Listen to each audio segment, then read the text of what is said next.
नमस्कार, मैं लोकेश मास्टर जी। एक और विषय पे मैं लेके आया हूँ आज। बहुत से लोगों का कहना है कि देश की स्थिति ख़राब है और देश की स्थिति बनाम बिहार की स्थिति पे हम बात करना चाह रहे हैं कि उधर बहुत से लोग कहते हैं बिहार की स्थिति बहुत ख़राब है, बहुत से कहते हैं देश की स्थिति बहुत ख़राब है। दोनों में एक रिलेशन मैं बताना चाहता हूँ। देखिए, बिहार का आप अगर आकलन करें तो बिहार से सबसे ज़्यादा आईएएस ऑफिसर बिहार से मिले हैं। बहुत सारे योग्य लोग बिहार से निकले हैं, बहुत सारे लोग, लगभग हर फील्ड में योग्य लोग बिहार से मिले हैं। उसके बाद भी बिहार की स्थिति ख़राब होने का क्या कारण है, वो गहराई से समझने की ज़रूरत है।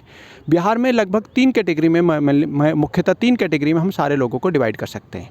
एक, सबसे नीचे का तबका जिसका शोषण हो रहा है, वो शोषण की वजह से वहाँ से भागने को तैयार है।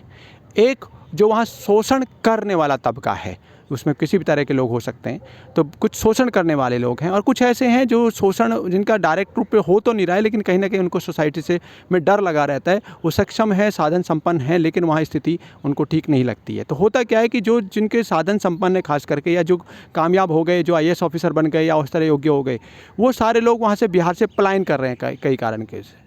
और जो अच्छा जो लोग हैं, जो योग्य हैं, जो वहाँ उसको पलायन कर गए, वो वापस मुड़ करके बिहार की तरफ देखते नहीं हैं। किसी भी परिवार में 5 भाई हैं और 2 भाई अच्छा कमाने लगें और वो उस घर को लेकर के चलें तो वो घर आगे बढ़ सकता है। लेकिन कमाने वाले 2 चले जाएं और बाकी 3 वाले ऐसे रह जाएं तो इसकी स्थिति और परिवार की ख़राब हो जाती है। यही स्थिति बिहार की है और यही स्थिति देश की पूरे वर्ल्ड के सामने है। पूरे विश्व के हिसाब से अगर देश की स्थिति देखें तो यही नियम यहाँ भी लागू हो रहा है, यही स्थिति यहाँ भी लागू हो रही है कि देश के बहुत अच्छे लोग जो सुविधा संपन्न हैं, वो यहाँ से बस निकलना चाह रहे हैं, या निकल चुके हैं, या निकल रहे हैं, या निकलना चाह रहे हैं। वापस यहाँ रुकना, वापस पलट के यहाँ नहीं देखना चाहते, क्योंकि यहाँ परिस्थिति ऐसी होती जा रही है। लेकिन उसके लिए दोषी कौन है? उसके लिए दोषी कौन है? दोषी हम सभी हैं उस परिस्थिति के लिए, क्योंकि हमारे एक व्यवस्था, एक गलत व्यवस्था बन गई है। उस व्यवस्था को तोड़ने के बजाय हम उससे बचाव करते भाग रहे हैं। और उस व्यवस्था का जो तोड़ है वो ये है कि बहुत सारे, खास करके जो हम पढ़े लिखे लोग हैं, वो ज़्यादा दोषी हैं। वो ज़्यादा दोषी क्यों हैं?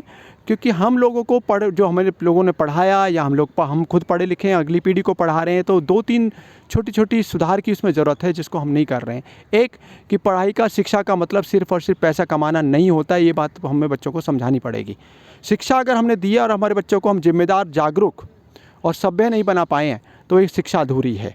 इसी वजह से बहुत सारी, क्योंकि हम जिम्मेदारी का भाव नहीं बना पा रहे हैं। साथ साथ उसका एक और चीज़ है कि हमारे अपने बच्चों को हम डिग्रीधारी तो बना दे रहे हैं, डॉक्टर बना दे रहे हैं, इंजीनियर बना दे रहे हैं, आईएएस ऑफिसर बना दे रहे हैं, बहुत कुछ बना दे रहे हैं, लेकिन सही मायने में उसको बहुत जिम्मेदार और जागरूक वोटर नहीं बना पा रहे हैं।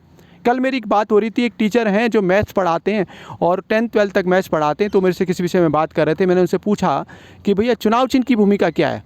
वो झट से बोले, चुनाव चिन्ह तो पार्टियों का होता है, जो कि वो सरासर गलत है। मैंने कहा पार्टियों की भूमिका क्या है, वो भी उनको नहीं पता था। तो कहने का मतलब कि मेरा, पहली बात ये समझ लीजिए कि लोकतंत्र है। लोकतंत्र का मतलब है जो लोग चुने जाएं तो लोकतंत्र है। अगर हम पार्टियों को चुन रहे तो पार्टी तंत्र है। दूसरी बात कि चुनाव लड़ने का अधिकार संविधान ने सिर्फ और सिर्फ व्यक्ति को दिया है, क्योंकि चुनाव वही लड़ सकता है जो भारत देश का नागरिक है।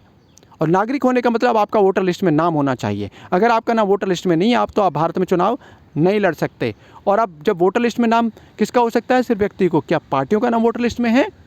अगर पार्टियों का नाम वोटर लिस्ट में है तो वोटर लिस्ट में पार्टियों का नाम नहीं है, तो उनको चुनाव लड़ने का अधिकार नहीं है। लेकिन पूरी व्यवस्था के तहत कब्जा पूरा पार्टियों का चल रहा है। तो इस व्यवस्था को जब तक हम जिम्मेदार और जागरूक नागरिक नहीं बनाएंगे अपने बच्चों को, अगली पीढ़ियों को, या खुद भी नहीं बनेंगे, तब तक ये व्यवस्था में बहुत कुछ बदलने वाला नहीं है। अपना जो काम धंधा आप कर रहे हैं वो करते रहिए। कल हम किसी से बात कर रहे थे, एक बड़े बहुत मुनीर का एक बड़ा लड़का, फेमस सा लड़का है, उससे हम बात कर रहे थे, तो बोला जी मैं राजनीति में नहीं पढ़ता जी, बहुत हाईली एजुकेटेड था। मैंने कहा मैं सिर्फ जिम्मेदार वोटर की बात कर रहा हूँ, राजनीति की बात नहीं कर रहा हूँ। मैं आपसे इलेक्शन लड़ने के लिए नहीं कह रहा हूँ, मैं आपसे सिर्फ कह रहा हूँ कि आप जिम्मेदार वोटर हैं या नहीं, ये जांच लीजिए। क्योंकि अगर आपको यही नहीं पता कि वोटिंग सिस्टम क्या है, वोट किसको करना है, चुनाव लड़ने की प्रक्रिया क्या है, तो एक वोटर को वो जानना ज़रूरी है। आप राजनीति में मत पढ़िए, बिल्कुल मत पढ़िए, लेकिन जिम्मेदार वोटर तो बने। जिम्मेदार वोटर भी नहीं बनेंगे तो यही स्थिति होगी कि आज पढ़े लिखे लड़के भी, कल एम्स का केस है, एम्स में पढ़े लिखे लड़के भी सिर्फ क्या, अपने गद्दे, सोने के लिए गद्दे मांगने के लिए उनको आंदोलन करना पड़ रहा है एम्स में, और गार्ड उनको उठा के डंडे मार रहे हैं।